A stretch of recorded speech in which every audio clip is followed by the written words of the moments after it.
Have you ever wondered how crypto stacks up against traditional investments like stocks, bonds, or even real estate? The data doesn't lie, and today we will dive into the numbers to see if crypto really could be your fastest path to financial independence. I'm Sahil from Crypto Clarity. I'm here to help you navigate the world of blockchain and cryptocurrency so you can make better decisions and achieve your goals in this world. I've been studying markets from last 4 years, and all I can see is crypto outperforming every sort of asset class right now.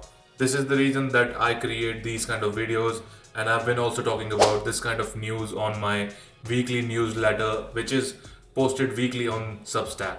If you want to stay updated on these kind of news, make sure that you are subscribed to that newsletter, which I will link in the description. It's for free and doesn't cost you anything, so make sure you are subscribed to that as well. So without wasting any time, let's get right into it. We'll see an overview of historical returns first, which is by looking at the numbers of other asset classes.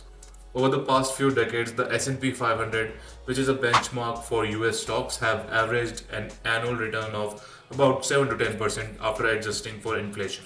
Bonds, on the other hand, depending on their type and duration, have generally returned around 2 to 5%, which obviously doesn't beat inflation at all. And real estate, while it is variable, typically lands somewhere around 3 to 4% annually after accounting for inflation and maintenance costs. So what is left after these kind of assets? All of these investments don't even beat the annual inflation that we are seeing in the world right now. There is a reported inflation and there is the real inflation. People see the prices of things going higher and higher every year, even month to month now, because of the cost around the world. And to be honest, the reported inflation is not always the real inflation that people see. It's about the things that you feel when you're going out to fill petrol, you're going out to get your grocery. Everyone is feeling that, and it's obviously more than 10%. And if you're not saving your money or investing your money with more returns than that, then obviously your money is losing value.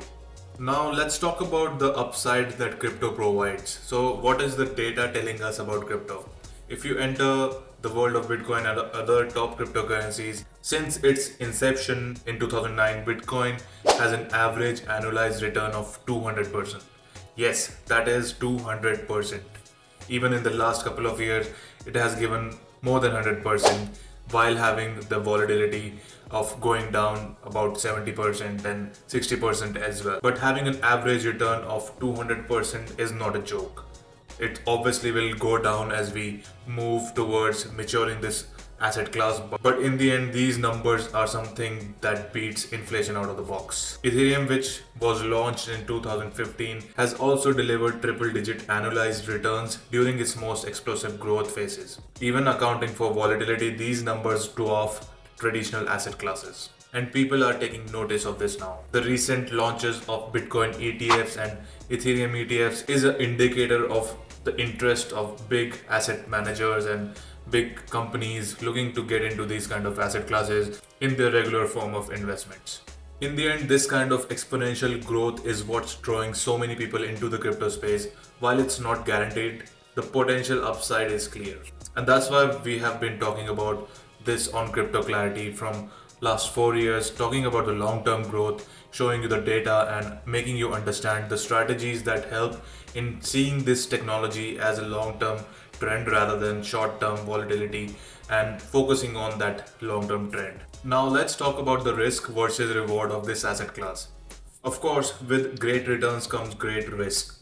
Cryptocurrencies can drop 30 to 40% or even more in a single day.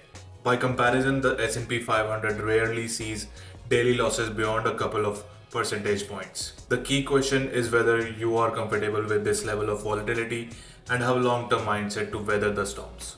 Obviously, this is a new asset class, so it will have that kind of volatility, and that's where the growth is.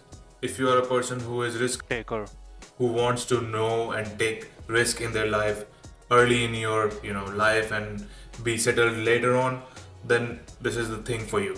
If you are someone who wants to keep the risk away and just be traditionally 3 to 5%, then S&P 500 and even bond market is good for you. It depends on person to person in the end. Obviously, this is not financial advice. Make sure that you are taking care of your own risk and creating that level of confidence in your own strategy. For me, I see cryptocurrency as a way to grow my wealth and have that wealth transfer into other asset classes as well later on when I make the returns that I'm targeting. So, in the end, I have a long term horizon with my age.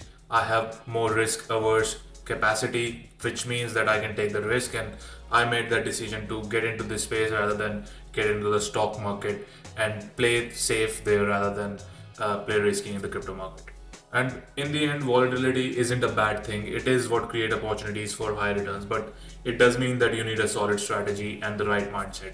So make sure you are following crypto clarity, because that's what I've been talking from start of this channel, and I wanted people to know that this is where you have to understand and create strategies for yourself before getting into everything into this space. Learn about technology, learn about Bitcoin first, and then get into the market and then start doing your own research. Obviously, I'm here to help you with this kind of stuff, so make sure you are subscribed, and also you can DM me on platforms like Instagram, TikTok, or even X. And as I mentioned earlier, this is something that is not for everyone, and you will need to create your own strategy while learning from people like myself and other creators in this space. This is something that has been given to you very early in terms of technology with things like YouTube. There is education for free out there, and that's why I put it on YouTube, so that people can learn about this kind of thing and see it as a long-term trend rather than a short-term technology. So right now we are only $3 trillion in market cap, and we are expected to grow more than $10 trillion in next couple of years. And after that, the trend will go on, because the blockchain technology is being adopted by different banks, different companies, institutions, and they will need it to be functional. And companies need to build products in this space. Right now they are building it right now, and again, when things like quantum computing and AI comes into play, this will be a central piece for the puzzle of our future. And this is the reason that I talk about long-term thinking, and this is the best time to be involved in this kind of technology, because right now we are seeing intersection of so many technologies in this world, where you can combine all of these on top of blockchain, have AI connected to it, and then quantum computing will come as well. There are breakthroughs every day. Microsoft recently released a new computing chip for quantum, which is in initial stage of development as well. So there are so many things happening right now, which is why you need to be on top of these and subscribe to channels like Crypto Clarity, where